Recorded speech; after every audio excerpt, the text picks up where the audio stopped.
On this episode of the Pleasure Monkey Podcast, I'm hanging out with Liv Langdon, and we're going to talk about our relationship, the importance of communication, what causes infidelity, how to handle your insecurities, and how to communicate your sexual fantasies with your partner.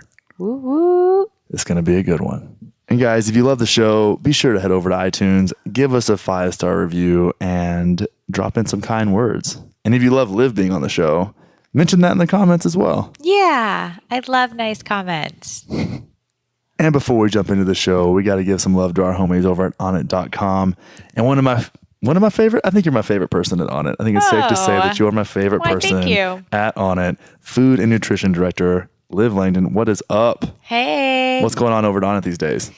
Lots of cool stuff. We have my particular favorite, onnit.com/recipes, where you can find all recipes that have to do with our supplements or our foods that will optimize your life. So easy little fixes that you can do and incorporate into your cooking routine that's going to make you feel better, look better, perform better.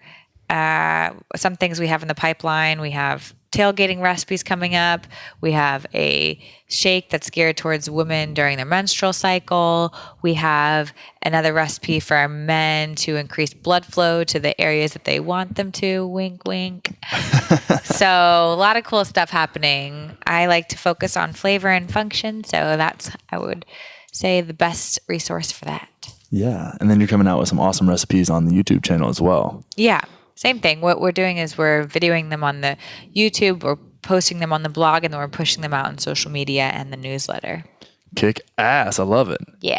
And if you want to make any of these recipes and you need some of those Onnit supplements like the world famous whack butter or some MCT oil, Love MCT. you can get all that stuff at onnit.com/monkey, and you get a little 10% off, support the show, and live a full and optimized life. Yeah. Have sex. Blow. Blow. Blah, blah. Oh, editing is so good. You want to talk about relationships? Let's talk about relationships. Let's talk about our relationship. Ooh. Everybody wants to know about our juicy relationship. So scandalous. I think it's funny when we talk about how we met and how different the story is from both sides. But I'm going to let you take the story. The origin story of Connor and Liv into this debaucherous nonsense that we call us. So we met at PaleoFX a year and a half ago, which for all those not from Austin, Texas, it's a big paleo conference with different speakers, doctors, registered dietitians, companies, brands coming together under one roof. And Onnit has a booth there every year, and it's a great conference. And I had just started working for Onnit maybe 4 months earlier. And I was working at the booth, and our call time was maybe, I think it was like 7 a.m. because I was doing sampling for smoothies. So, knowing me and how much I love sleep and my relationship with my alarm clock, I definitely slept in accidentally and was scrambling to get ready to go to PaleoFX. So I didn't get to brush my teeth. I don't think I brushed my hair. I don't think I even put on makeup. Well, I know I didn't put on makeup. I threw on my glasses. I went out the door. Anyway, so I'm setting up at the booth and having a grand old time. And then this tall Tarzan-looking man walks up to the booth and starts talking to my coworker, Jen. And I was like, oh, fuck. I look terrible. And then I knew it when she said, Liv, I want you to meet someone. I was like, no. I just wanted to go and hide. You were so awkward. It was really cute. And so I stood up and I met him, and he's you're pretty much a foot taller than me. Yeah, a solid foot taller. So I'm like looking up and I'm like, hi. And, and then you had this nice, deep, wonderful voice, and he's of course very attractive. And I was really excited to meet him. So anyways, we talked for a brief moment, and he complimented my glasses, which was funny because I thought I looked terrible. Anyways, so long story short, he definitely came to creep over to the booth a couple times unnecessarily that you made an excuse for. It was a popular walking area that I had to walk through often. And multiple times. Yeah, we had multiple conversations. He almost got my number one time, but then another girl stepped in, so he didn't ask for a number. So I'm like, okay. Hang on, another girl what happened? I don't know who it was. That was like my shaman. It was a girl. It doesn't matter. Some other babe. Some other person came into the conversation. So then I wasn't necessarily booked for the booth the next day. Well, actually, I'll before the end of this story. So the end of the day goes by, and he was definitely lingering by the booth a lot. And you're making me sound super creepy. Well, it was cute. Okay. But anyways, long story short, never asked for my number, never texted me. And I was like, well, maybe, I don't know if he's going to be here tomorrow. I don't know if I'm going to be here tomorrow. Like, what if we don't see each other ever again? Like, this is the moment. And he just dropped the ball. But that's okay. And then the next day, I decided to put myself together and look very nice. And I went to the conference, and I walked around, and I was going to go listen to Chris Kresser, I think, give a presentation. But I did definitely a lap around the conference to see if he was around, and he wasn't. And so I'm like, oh my gosh, well, I guess I'm never going to see him ever again. You know, this sucks, but whatever. I'm going to go listen to the talk. And so I went and sat down in the audience, and immediately when I sat down, guess who was 4 rows in front of me? Connor Moore. So anyways, and then he turned around and said hi and comes and sits next to me, and we chat for probably 30 minutes. And then the second the talk was over, he asked for my number, and I was like, boom, done. Boom. Okay. And then the rest is history. The rest is history. Yep. That's my story. That's pretty much how it happened. Yeah. I mean, I was lingering at the booth, but I was also emceeing the stage that was like right next to it. Okay. So I had a reason to be there. Whatever. What's funny is that like I think we got there at the same time. We both like made laps around the thing looking for each other. Yeah. Unknowingly, without each other's phone numbers. And we didn't really admit it till probably a year later. Yeah. Yeah, I think Paleo FX last year is when we were talking about that. All the crazy stuff. Yeah, so it's funny how you just go along doing your thing. And actually, I was about to move to New Zealand whenever we met. Mm-hmm. And some stuff happened with like the visa, and I was going to have to get a visa lawyer to do all that stuff. So serendipitously, we ended up here. And it's really fun to see how life can play out when you just are open to experience. Totally. And doing fun things. Yeah, I know. When we first started talking, and you're like, and I'm moving to New Zealand. And I'm like, oh, sweet. The first. Good thing I don't like you anyways. First guy I liked in Austin, and he's moving across the world. Yeah. We were all so funny too, because we came into this thing, and then I really want to talk about obviously how we met, but then our conversations early on in our relationships, being around so many different styles of relationships, probably more than most people. Mm-hmm. And talking about open relationships. Yeah. Wow. Everybody's ears just perked up. I know. That was like the topic of conversation when we first started dating. We, despite really liking each other, we didn't necessarily want a relationship, either of us. Did we? And we both gotten out of one almost at the same time. Yeah. Like probably, 6 months prior, we both were in a relationship, and we broke up with our significant others at about the same time. So we weren't really looking for a serious relationship. We were just looking, to someone to enjoy their company.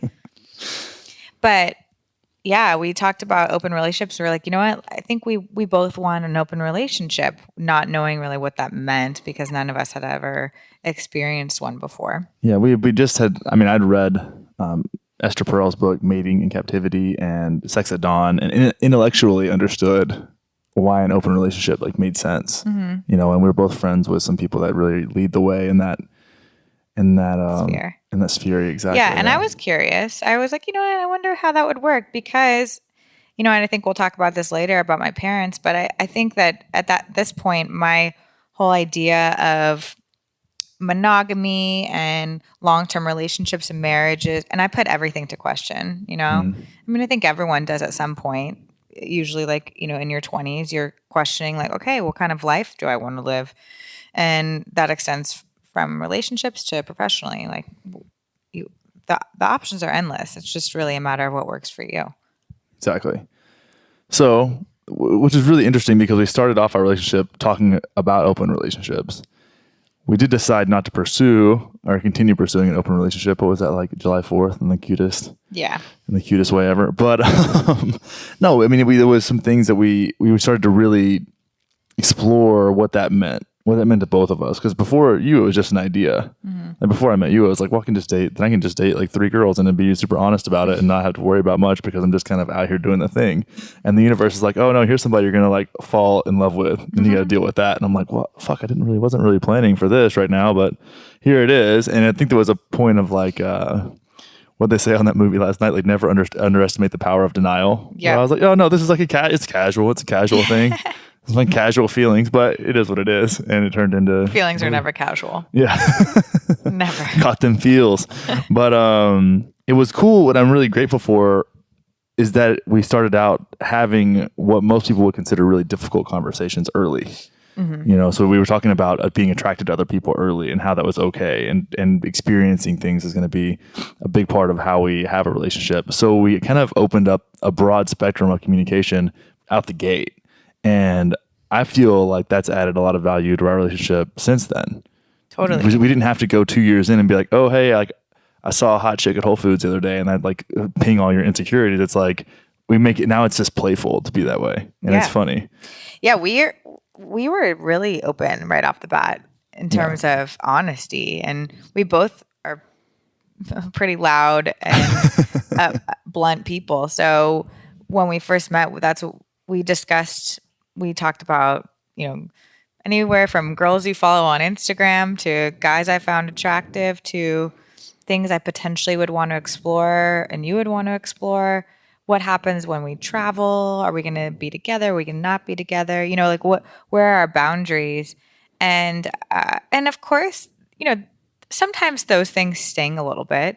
Like we'd be lying if we didn't say that, like when you're honest with someone, it stings. But the other person didn't react because one, it was really early on. So if the other person reacted, it'd kind of be a little crazy. Like, it was so early that we just started talking about things that it wasn't like we were at that point yet where someone can get really angry about what the other person was feeling. I mean, in my opinion, I don't think honesty should ever be ridiculed from the other side. It's more you should respect it and create like an open environment to where the other person feels comfortable, to be honest. Yeah, exactly. And I think a lot of it has to come down with where the honesty is coming from.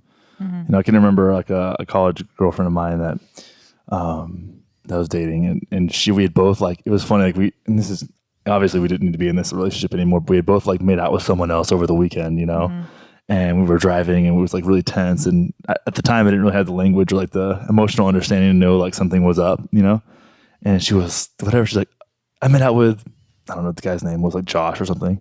And I was like, well, fuck you. I made out with Sarah Beth.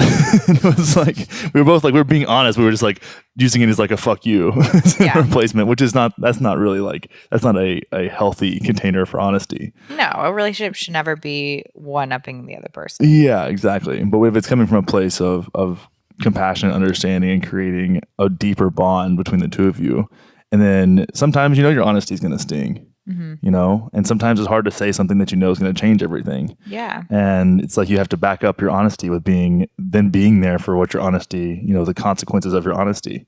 But that's not something to be scared of. It's not easy, but it is something to practice, and it's a little bit messy. We had some messy times. Totally. I mean, we broke up for a period of time. Yeah.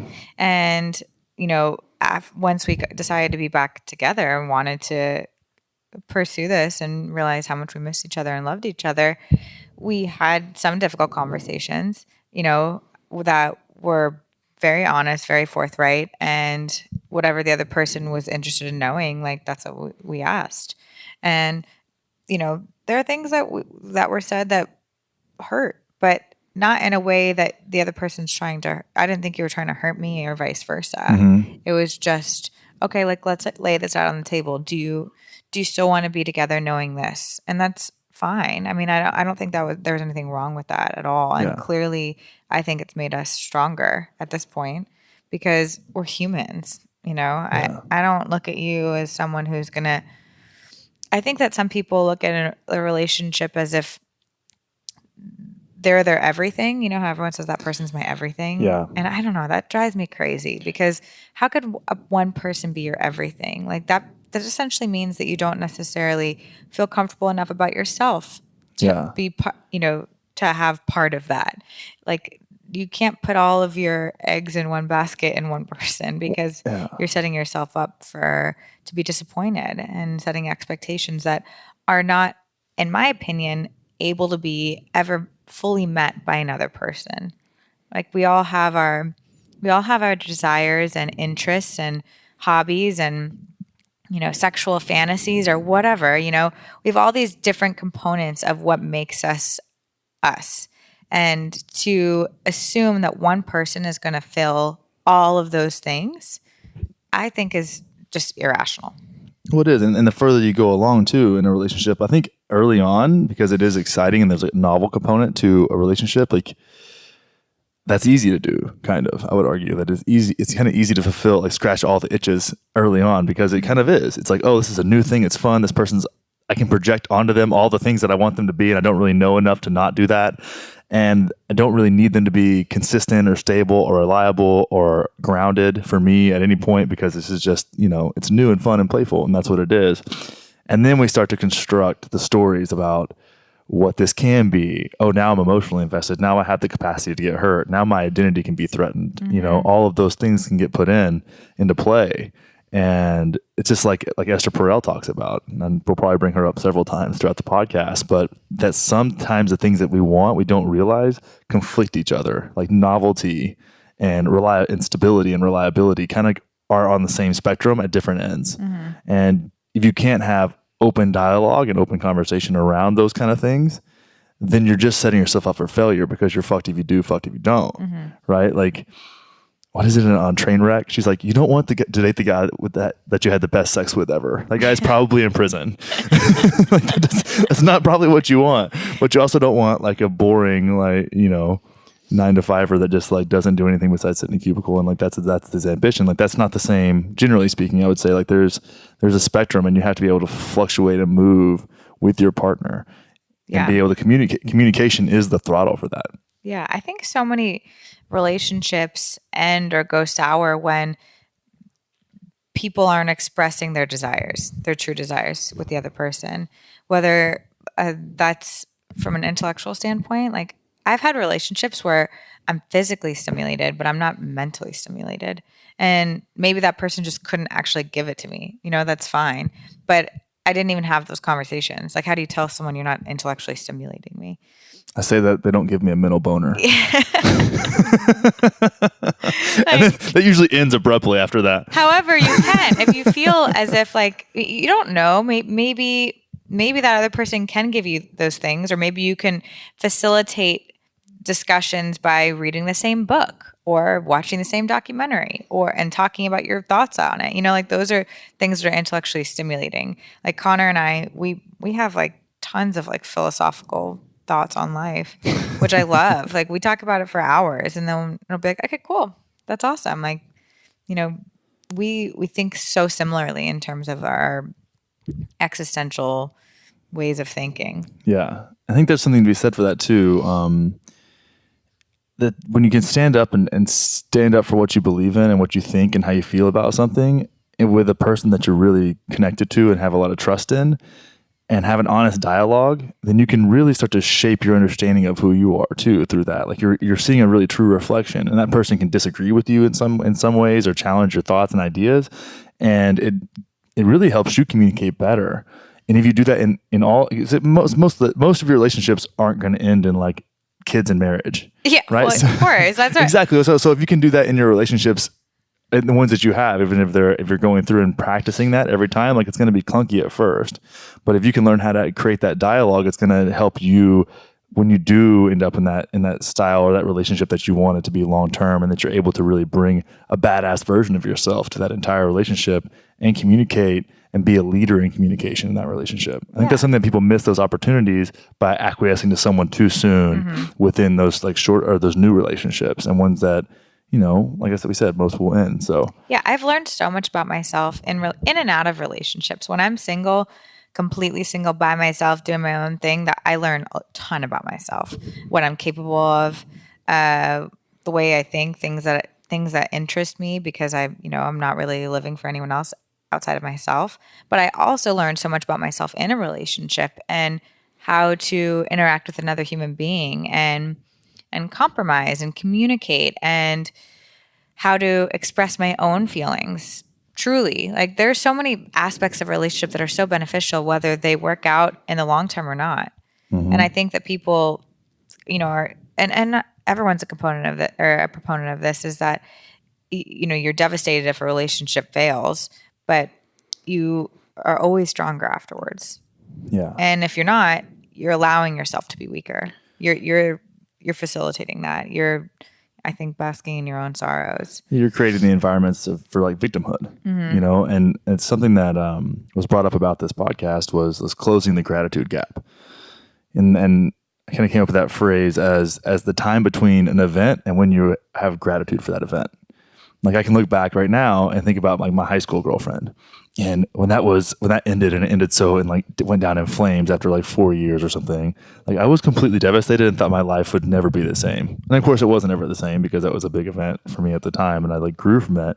But I can look back on that now, at 12 years later, and it's like, oh, that was like, I'm so grateful for all the little like crazy lessons I learned. That whole thing, it's kind of fun and light at this point, where I was like, back then at the end, I was like crying in the shower and being super dramatic, but it's like, so if you can find a way to do that with your partner, and like close the gap of gratitude, or gap to gratitude with, Tongue twister. Words are hard. Yeah. I didn't rethink that. With your person through communication, that you can then accelerate your individual growth and the growth of the relationship. Yeah. If you end up staying together. Yeah. Or you can actually have a better parting when it does need to happen, because then you've communicated in a way that is healthy, and it's still going to hurt, obviously, but you end up with like this, like you don't have like the daggers of resentment just throat stabbing you every time. Yeah. I've been cheated on by 3 boyfriends, and all of them were, of course, hard to deal with when I found out. However, I don't hate any of them. Like I don't wish poorly on any of them. Like some of them I talk to more than others. However, like I think that we were able both to grow from it and learn from it, and how they decided to live their life afterwards. Like I don't really like think about very often. But I do remember thinking to myself, like, don't let this devastate you. And when it happened again, a year later, and everything is a different circumstance, I managed it a lot better than the previous time. Yeah. I remember being like, oh, this won't, like, I was devastated the first time, like absolutely devastated. However, I still wasn't in bed for like, I know some girls are like, I was in bed for 6 months, like eating my feelings. Yeah. I'm like, no, I cried like on and off for maybe a week. And then like, you grow up and you move on. Like, yeah, I don't think I was ever that. I was never, I would never let it rule my life. It hurt. Of course it sucks. And you think like, oh man, you think of all the possibilities of why it happened, and if it's about you, and if you weren't doing something right, if you're not good enough, or you're not the cycle good enough of like not being worthy of like a healthy relationship. Yeah, but then I think through all of those, and not just that, I also was progressing and doing well in my career and feeling good about myself, that it started affecting me less. The more I felt good about myself, the less that another person could really affect me emotionally, because I knew my value. And that's something that you realize and you learn and you practice over time. It's not easy to understand like your value as a person. And of course someone can hurt you, but it's as much as you allow them to hurt you, in my opinion. If you let someone devastate you and you feel bad and you want the worst on them and vengeance, then that's your choice. we all have choices of how we want to react. In my opinion, the best thing you can be is indifferent. Like, the opposite of love is not anger. The opposite of love is indifference, I think. So when you're kind of indifferent, not necessarily, it doesn't matter what that person does, and their choices are their choices. All you have control over is your choices, your actions, your being, your self-worth, your respect. Yeah. And, continue to practice that, and I think you're gold. Well, I mean, we see talking about cheating too. I think it's such a fucking badass point of view to have.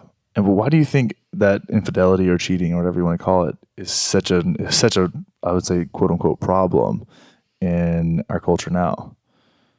Well, a lot of people our age are really I would say scared of committed relationships. And it's like, well, I don't want to make. We're also kind of millennials are just kind of scared of making decisions in general. Yeah, millennials we definitely are non-committers. I want all the things. Yeah, well, we have too many options. Yeah, that's a thing. It's like there's social media now, where our parents didn't have social media to be able to swipe and see any hot girl on Instagram, or swipe left or swipe right if they want to date somebody. Like, we have all these stimulations everywhere around us, and it's like this endless option syndrome, Endless options. That's a thing. Is it? I don't know. That's your TED Talk right there. There's endless options to choose from. And so I think that people are constantly thinking like, okay, well, what else is out there? Like, okay, I met somebody and they're really awesome and we're on a date. However, what's next? What if there's something better out there for me? And I think that's an issue that we have in our society today and in our generation. I also think that insecurity is a big one. I've learned from previous relationships. A lot of the times, I don't think that my ex-boyfriends cheated on me because they wanted something else. I think that they needed a little bit more validation in themselves, that they were attractive, successful, I don't know, took care of their bodies, whatever validation that they needed externally, that's what cheating was for them. And I spoke to them afterwards, and it was pretty much that. And it sucks because I had zero control over that. And everyone's different. I always talk about love languages with you, but everyone needs different things. I truly believe that, like, some people receive love in the form of doting, like they want someone to give them words of affirmation. Some people don't need that at all. Some people, like we talked about my love language, it's acts of service, which is like little things like, doing the dishes when no one asks. Like, that to me is like, oh, this is what I need as love. And I truly think it's so important in a relationship to, maybe you don't have to read the whole book, but kind of to understand what your love language is so that you can properly communicate that to the other person. And maybe that person can or cannot give that, that form of love language to you. You don't want to change a person. If someone needs words of affirmation, and I'm not necessarily big on doting, that may not work. However, if I love that person and I know that those things mean something to that person, I could make more of an effort and be more conscious of validating that person, because I do think, like, they look attractive or whatever it is. Like, I do think those things. I don't necessarily vocalize them all the time. So I think that those are really two big things: is knowing what your love language is, being more secure with yourself, understanding who you are and what you need, and being able to communicate that. Yeah. And I think a lot of that comes down to just like plain awareness, like awareness of yourself and and being present in the relationship as much as you can. Mm-hmm.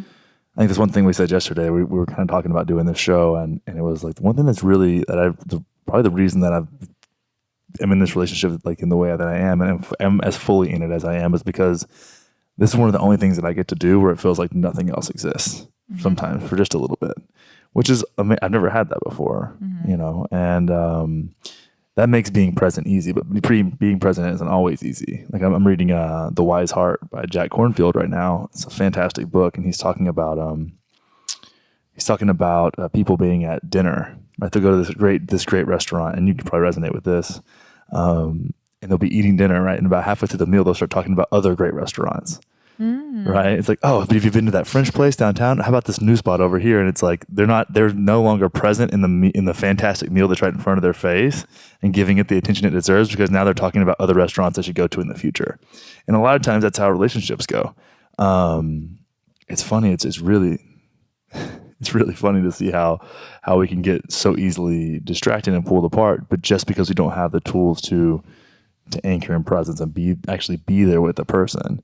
And then you'll actually know, because if you're there fully present with someone and you can communicate with that person, well, if you're there and present, then you can build communication and you can say, okay, well, this is how I am now aware of myself and the way that my state changes when you show me affection in certain ways. And whether you read the love language book or not, you're like, well, that thing that you did, or that the way that you expressed your feelings towards me in that way, I felt good about that. Like, that made me feel full. That fueled my soul. And sometimes you can be like, and then you can see the incongruencies when when the other person's trying to show you affection in the way they understand it and you're not receiving it.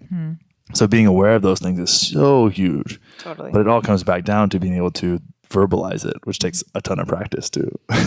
Yeah. And we're talking about easier things, like, what is our love language? How do we receive and give love and words and affection and services? But then there's like things like sexual fantasies. Like, how do you express that? I think a lot of people cheat because they're not being, they aren't living their sexual fantasies out, or maybe their sexual fantasies are so out there because they've been addicted to porn for 10 years, and they have this like different idea of sex than what reality is, but regardless, those things need to be discussed too. If some people have toe fetishes, or if they want to suck their toes. I'm not one of those people, but but some people have different things, and I think that they're so afraid to express that to the other person that they end up either going to porn, because that's readily available anywhere, or cheating. So what do you think is the biggest component there when people want to hold that back? Like, they don't want to talk about their kind of sexual desires. Well, it's still a taboo subject in our society. It's kind of like a judgment piece, huh? Yeah, which I think is strange. I think every single person, whether how put together you are externally, you have some crazy ass sexual fantasies. Everybody does. Everyone has something. The book A Billion Wicked Thoughts is so good about this. So what they did is they took all the major search engines and it's big data, right? So they take all the search engines and basically look at what all the fantasy searches were for porn and like sexuality. And you see that, like, when you look at the sheer numbers of things that are being searched for on the internet, and that's okay, that's a pretty good indicator of what people do privately for their actual like true desires. Yeah. You realize, like, holy shit, everybody is super weird. Even if you're into like missionary only and that's your thing, you're weird too. Just because that's weird. Are people searching for that? I'm sure it's been searched for. That wasn't brought up, but it's like some of the weirdest shit. And it's like, and you also see that the state, they did it state by state, and the states that are the most kind of judgmental and conservative by nature have the weirdest searches. Like Utah they get into some weird internet porn in Utah. Yeah.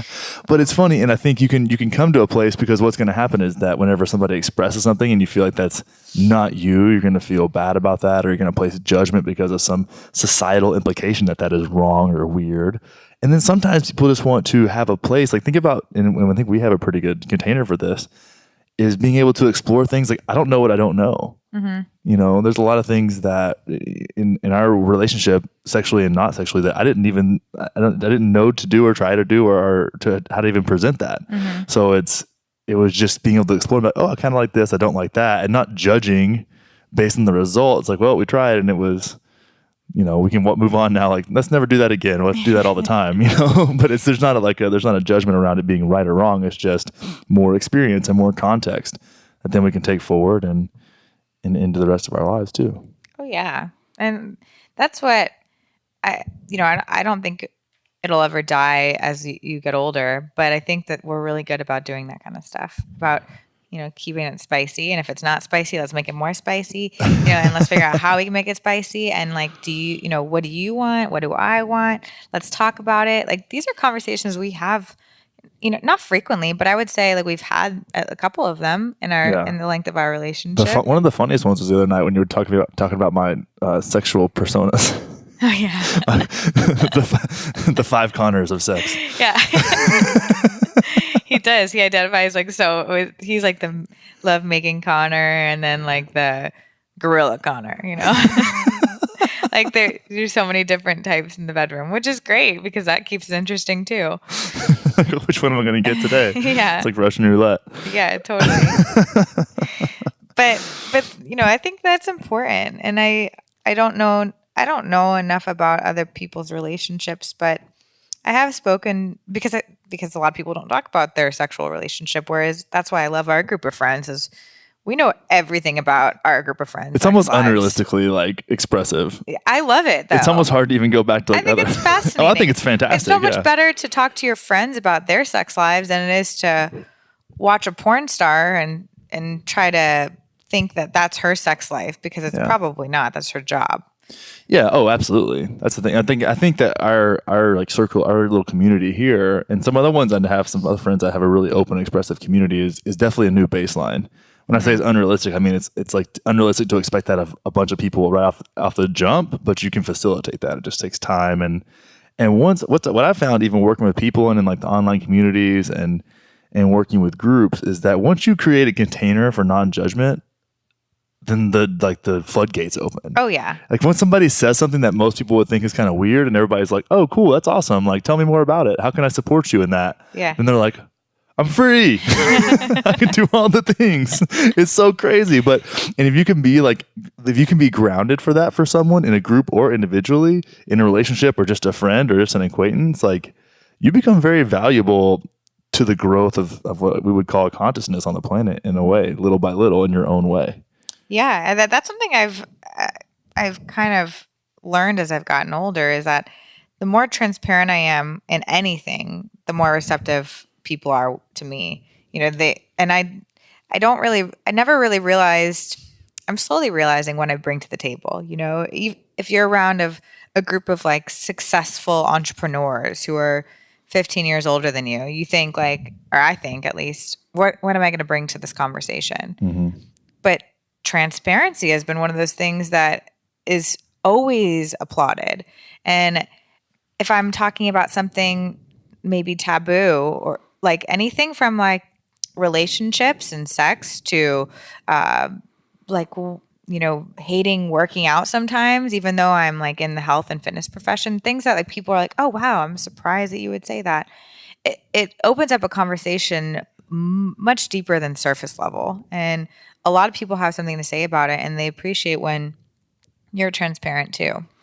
Yeah, I think transparency breeds transparency, and people can reflect that. Now, that being said, don't jump in and just start blowing your feelings out to people you don't know randomly. Yeah. But yeah, when you create an environment for that and you can be present in that conversation, then you can do a lot of good. And that's also rare. Mm-hmm. The funny thing is for both of us, I think, is we are pretty transparent and we share ourselves in that way, and we've kind of created lives around that. But the reason it's so valuable is because it's rare. Mm-hmm. And then when you can create that for other people and show them that it's okay to be that way, you do make a lot of change, and then you add a lot of value just by being you. Yeah, which is a lot easier to be with longevity. Mm-hmm. Like being yourself doesn't require a lot of friction. And I think one thing that's important to note that both of us are really great at, just I think naturally, is being non-judgmental. Mm-hmm. We both are just really non-judgmental people. I've never really heard you judge anyone or anything about their choices or ways of life or preferences or anything. Mm-hmm. And likewise. And so I think there's a difference in being critical and being judgmental too. Or observant. Yeah. I'm observant. I'm not necessarily critical. Yeah. And so we are able to talk freely because we're not judging each other. We could state our opinion about it. Like if whatever your sexual fantasy is, if it's about like whatever, a firefighter or something, and I'm like, oh, that's a dumb fantasy. You think I have firefighter sex fantasies? No, I'm just saying. I'm just pulling something out. I don't know. Rape fantasies or something like crazy, and you could observe, you can listen to it and observe it and understand it. Maybe even be critical of it, but not necessarily judge it. Yeah. Be observant. I think observant's a better word than critical there. Critical. So something else that people had asked about and comes up a lot is the role of your parents' relationship on your relationship. And we know our parents are kind of superheroes for a lot of our life, and then they change into normal people, and that's kind of abrupt sometimes. But there's something to be said, like our parents couldn't be further from different, I don't think, or further from the same. Upbringing. Yeah, like but our parents in general, if like you put them at a dinner table, they'd probably get along, but it'd be like, wow, these people are all very different. Yeah. And their relationship was very different. One thing we do have in common is that our parents aren't together anymore. Mine and your relationship with our situations with that are very different. But I do want to talk about how you feel like your parents' relationship and how you experience that has affected the way you view relationships now. Yeah. So my parents divorced right after I graduated college, which is pretty recently, like 3 years ago, or they separated then. And you would think that when that happens as an adult, I don't have anything to compare it to, but as an adult, it's easier to deal with. I wouldn't say it's easier to deal with, but I could understand more of both sides of the story. And especially after having like lengthy conversations with both my parents, I understood why the divorce was necessary. And I'm happy for both of them because they're happier now as a result. Has it infiltrated my relationships and my idea of marriage? Yeah, I would definitely say so. I think that's when I started to question it. I started to question, well, is monogamy a thing? Because my parents were happily married for a really long time. And they're both like beautiful and successful and intelligent and, have incredible qualities about themselves. It just didn't mesh well together later on in life. So while they were probably really close and had a lot in common when they were younger, they just didn't when they were older. And so that's why I started questioning, like, okay, we're changing. To try to determine who you are is an impossible task because we're constantly changing. So you are who you are at a certain point in time. Mm-hmm. And then 5 years later, you are who you are then. And then 5 years later, you can't expect someone to stay the same. And that's why I think, my dad always joked like that marriages should be a conditional contract, which doesn't mean it's an unconditional, there's still unconditional love. Yeah. He kind of was joking when he said it. However, like people change tremendously, and to have this commitment that you're going to be with one person their whole life when they can change a lot, and maybe not for the good. And of course you got to be there for someone. You can love someone and not necessarily be with them. And I think my parents love each other, but they weren't necessarily right for each other because they needed different things at this point in their life. Now that they've had 4 kids and they've lived a majority of their life, and now they both need something different to make them happy. Mm-hmm. And I was just questioning, like, okay, this is reality. I'm not condemning them for getting a divorce. I'm not judging them for getting a divorce. I'm not upset that they got a divorce. I'm actually really happy that they did because they're both with partners now that make them really happy. But it definitely has developed this curiosity in my mind of like, okay, well, maybe the social construct of what marriage is right now isn't necessarily what I agree with. Mm-hmm. And I'm still trying to determine that. There's so much baggage that comes on with like the current model of marriage. Like it is kind of, there's a lot, they've constructed so much around it and so many ideas and implications that go along with it that you really can't make it your own. I mean, you can. People don't know they can make it their own. They can make their own agreements about what a relationship should be like together. Mm-hmm. That's one thing that I really love about what we have, and I think and I'll talk about my parents' relationship in a little bit, but is that we kind of like our thing is our thing. Like I don't like saying that we're monogamous, even though we are like in this time. But I also understand that for me to think that this relationship isn't going to evolve as we evolve and as we grow would be super naive and closed-minded and short-sighted. Because I hope that this thing changes consistently. Mm-hmm. Like I would never want it to stay the same as it is now. Yeah, I agree. And fighting that change can create major resentment in a relationship. And you end up in a place where you start to, someone's either growing or changing and they feel like a tug back in the other direction, that creates the resentment that I think really dissolves relationships. Yeah. And the other person, I think in a lot of marriages and long-term relationships, there are these expectations that are set for the other person. Mm-hmm. And if those aren't met, then the other person's getting pissed off. Like we were watching American Beauty last night and just seeing how that relationship progressed. I mean, it was kind of a hyperbole sort of the American dream in quotation marks. But it was interesting to see how there was all this resentment build up for the wife and vice versa. And it just exploded at the end. And I'm sure this happens all the time. And resentment is built when there's not true honesty and there's also expectations set that aren't being met or being communicated. And that's where I think where a lot of relationships fail. People don't understand how to even create awareness around their own thoughts, or that they are creating expectations, or that they do have resentment, and then it's confusing and frustrating, and then it's so much sometimes. Yeah, that's another thing. I think this is just my opinion, but I think people are getting married way too young. I don't think that you fully know yourself until I don't want to put an age on it because everyone, matures differently and is exposed to different experiences earlier on in life than others. But I think that people aren't fully aware of themselves and what they need and what they want and what they value and what their purpose is before committing themselves to another person. And then like, how much energy do we have? If you're spreading your energy to another person, to another family when you're 24 years old and you still have these underlying desires inside of you, how are you going to pay attention to it, and how are you going to express those? Yeah. I think that's what I think about a lot.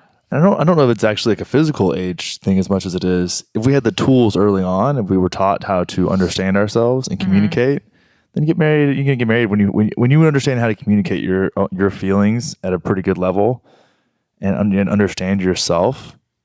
Then get married.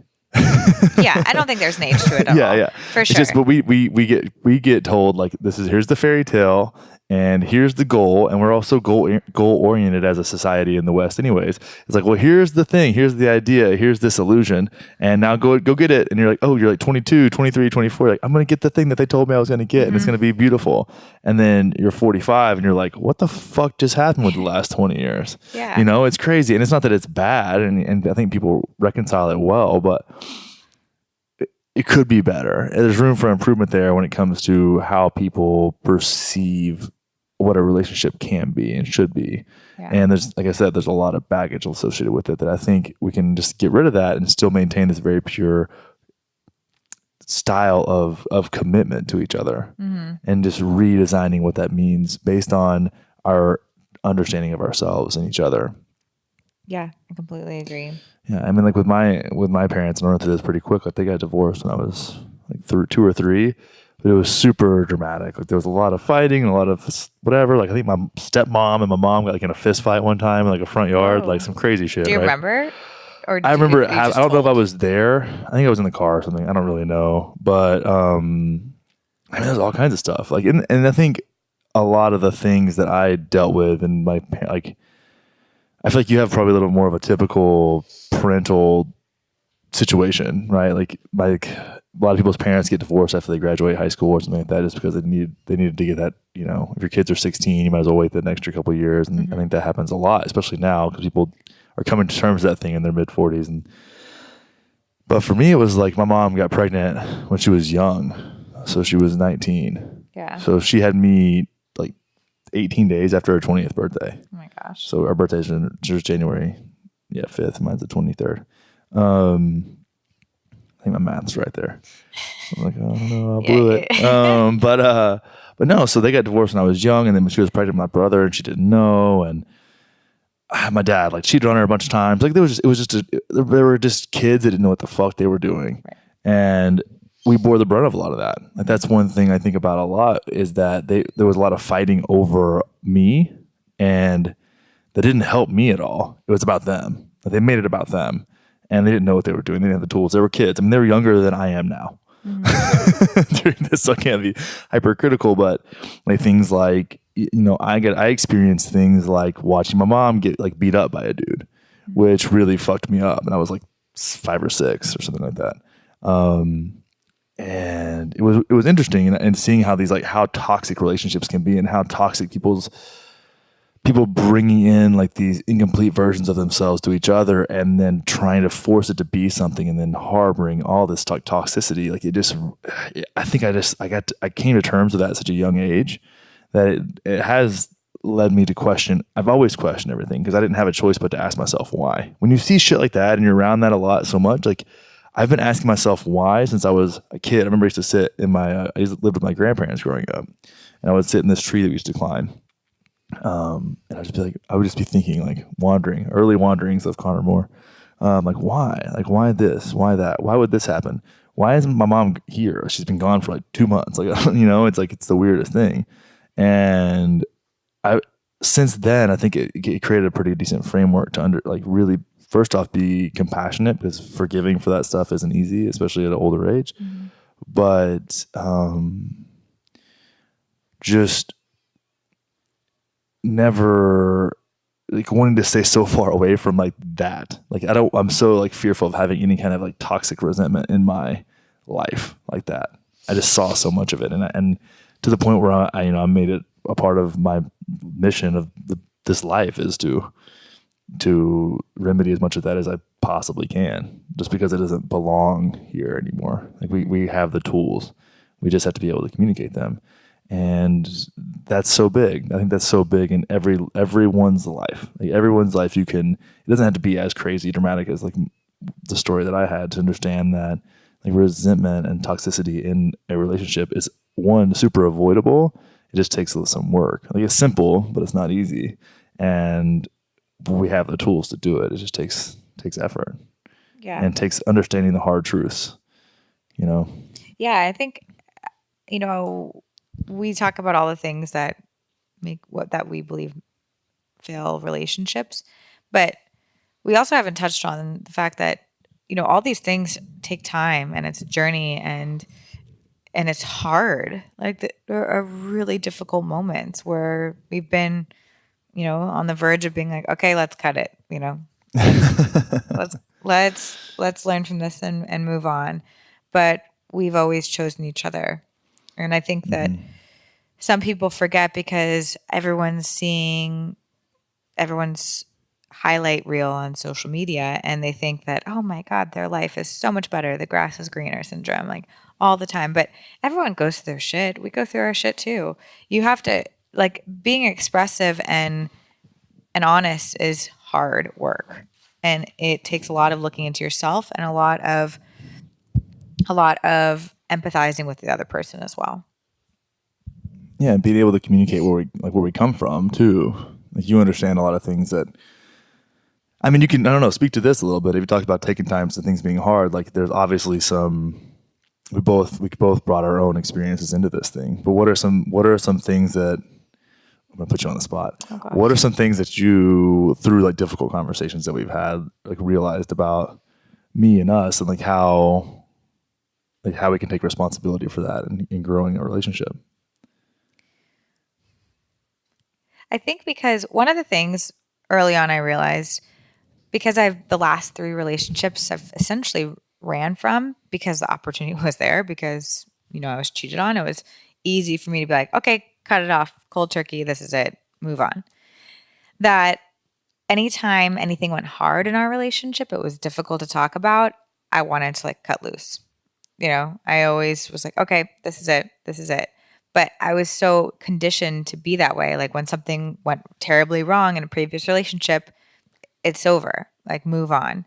And so I brought that into our relationship, which I learned, that's not the case. Like there was nothing catastrophic that happened between us. It was just hard work. And rather than running away from something and hiding from it, that's not going to teach you anything. And kind of staying in the shit, so to speak, is like helps you become a little bit stronger, better, learn about the other person. So that was one thing I learned early on was you can't just give up everything and throw your hands up and surrender. And then another thing that kind of tied into this was like we talked about empathy a lot early on, and Connor is extremely good at empathizing with other people. Like you're so good at like understanding where they're coming from, and you're really emotionally in touch. Whereas I don't think I'm as much as you are. I have a wall up a lot of the times, and I'm starting to break it down recently. Like I think I've been a lot better at doing that. You know, I think that I can handle everything, compartmentalize my emotions and not necessarily show them. But I've been more vocal, and you've definitely brought that out of me. So yeah, I've been getting better at that, and those are things to work on that I've really had to like sit and look into myself, because it's so hard to look at yourself and say, okay, you got to improve on this, this, and this. No one wants to really do that. Like it takes a lot for you to be like, okay, maybe your significant other or spouse, you did something that you didn't agree with, but they're not doing something to you. Like the road goes both ways. And I think in any altercation, or not altercation, just any type of like argument, situation, it would just, you have to look at both sides of it. And it was looking into myself that was really difficult, but I think I'm getting better at it. That's so true for everybody, though. Like the hardest thing to see is yourself. Yeah. You know, and really see yourself for all the good. And I mean, you can always be like, oh, I'm awesome at these things. Look how awesome I am. Mm-hmm. That can be easier sometimes than understanding like, oh, wow, like I'm conditioned to be a certain way. Mm-hmm. Like, and it really resonates with what you were saying with how you would usually want to like cut and run. Right. And this is one thing we've talked about so many times, is that like how, generally speaking, we're pretty like confident and secure people in ourselves and who we are. At least we project that out.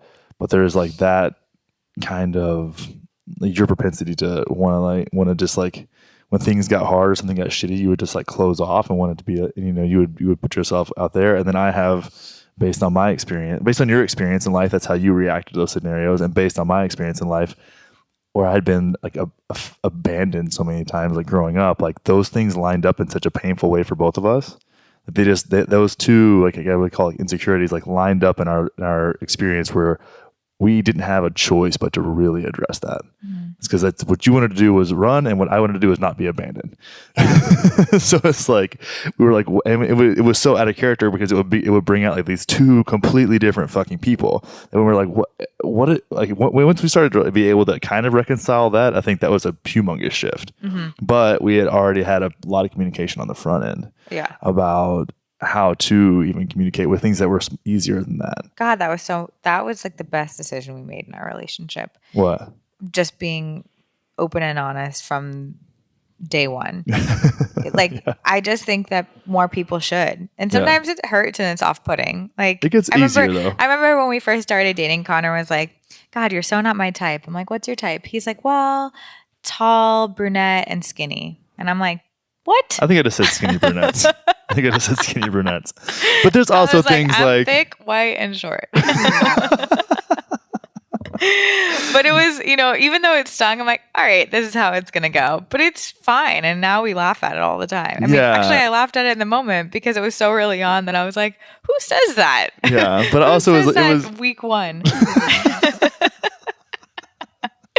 But it didn't matter. Who cares? It was fun. And now it's just like we can easily talk about anything. We were just talking about how attractive Luke Rockhold was the other night. Yeah, he is really attractive. Shout out Luke Rockhold for being a fucking man dime.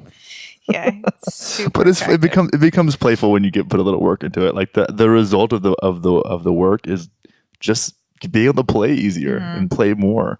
But it just kind of sucks sometimes. And you just like everything else, everything worth having, like whether it be fitness or health or a badass relationship, just comes with the result of work. And generally speaking, like the tension and the resistance is greatest right before you have some really awesome breakthroughs and have a lot of liberation, until the next time you have a big pile of resistance in your face and you have to overcome that. Yeah. And then, you keep living and life gets more and more awesome. And then you get old and then we don't know what happens, but it's awesome. And then with that communication, when you end up with, in your 70 or whatever, and the person that you are with literally is your everything, because now you're like, wow, we created this incredible experience together. You're like, wow, I would think I was pretty open and like, and communicative and experienced fully my life. And I did it, with someone else who was doing the same. That's a cool story to have and tell your grandkids about and be, a change in the world that could really end up with a lot less friction, a lot less stress, and a lot more love. I totally agree. My favorite thing to do is ask an older couple, like who've been together for 30, 40, 50 years, what's their secret? And I think every single time they've said, pick and choose your battles. Like, don't let things just wipe you guys out. And that doesn't mean hide your true feelings and build up resentment towards the other person. It just means like, okay, what are we going to sit and have conversation like adults? When are we going to fight? And, maybe raise our voices sometimes. But we don't need to do that all the time. Like most of the time, you and I just sit down and we'll have a conversation about it and not raise our voices or anything. Yeah. It's just more so to get on the same page. But I like that a lot because it's like, okay, that makes sense. Like pick and choose your battles. Like things just, especially as you get older, you start to care less about things that just don't matter.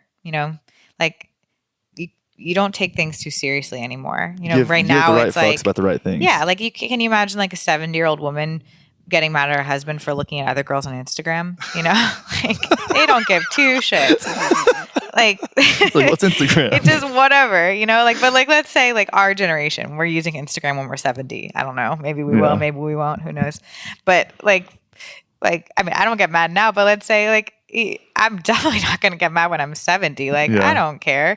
Yeah. Like those things just don't matter. Like they're just little things that we make into this huge ordeal as if it's the end of the world. Yeah, we can investigate ourselves and see where those feelings are coming from. Yeah. It's funny because when I talk to old people about how they have healthy relationships, the guys usually say, ass play. Yeah, right. And I'm like, okay, that's a weird visual, but I'm going to go with it. I'm just kidding. That's never happened. Well, I think we did good. I think we did okay. I don't know. I guess we'll see when it's out on the internet for everyone to see. Oh my God. Oh my gosh. Where can people find you? At Liv Langdon on everything. Go follow at Liv on everything and then like all of our photos together to validate our relationship. Oh yeah. I live for the likes. That should be your new brand. Awesome, babe. Thanks for checking out. Thanks for having me. That was fun. I love you too. Later, guys. And that's our show. I hope you enjoyed it as much as we enjoyed laying it down. And I want to let you guys know about one place where Liv and I hang out on the internet. And no, it's not Pornhub. Sometimes. But we are in the Pleasure Monkey Life Facebook group, jumping in, answering comments, posting some live videos, and just engaging with everybody. Yeah, it's such an awesome community there. People are really honest and forthright, and they give really good opinions. They share really cool articles. Like I learn a lot, and I laugh a lot. One thing that we both value a ton, and we talked about this on the show, is just a place where we can go and be transparent and share. And sometimes it's hard to create a community like that in your physical life if you don't have an example. And I think one thing I'm so proud of with the group, in the Pleasure Monkey Life Facebook group, is that we've created a container where people can come and be vulnerable and share and show up in love and just care for each other. And we've never all met in real life. So a few of us have, but mostly, we're at 600 people now, and we've got 400 more free spots to go, and it's been really just so awesome. And your Wandering Wednesdays are killing it. The Wandering Wednesdays, yeah. So we go live Facebook Q&As on Wednesdays, just talking about all kinds of fun stuff, you know. And now with Facebook's functionality, I'm actually being able to do a side-by-side kind of Skype style Facebook Live with anybody who's watching the Facebook Live at the time. So we can get a live dialogue in there, which is just another way that we can add more value to the group. And I'm super stoked on it. Mm-hmm. Yeah. So come join us. Yeah. Go to facebook.com and search for Pleasure Monkey Life. Just request access to the group. If you're in the first 1,000 people, it is free. We'll let you in, and you can dive in, share your story, see what's going on, and just be around a bunch of badass people. Mm-hmm. We'll see you there. Bye.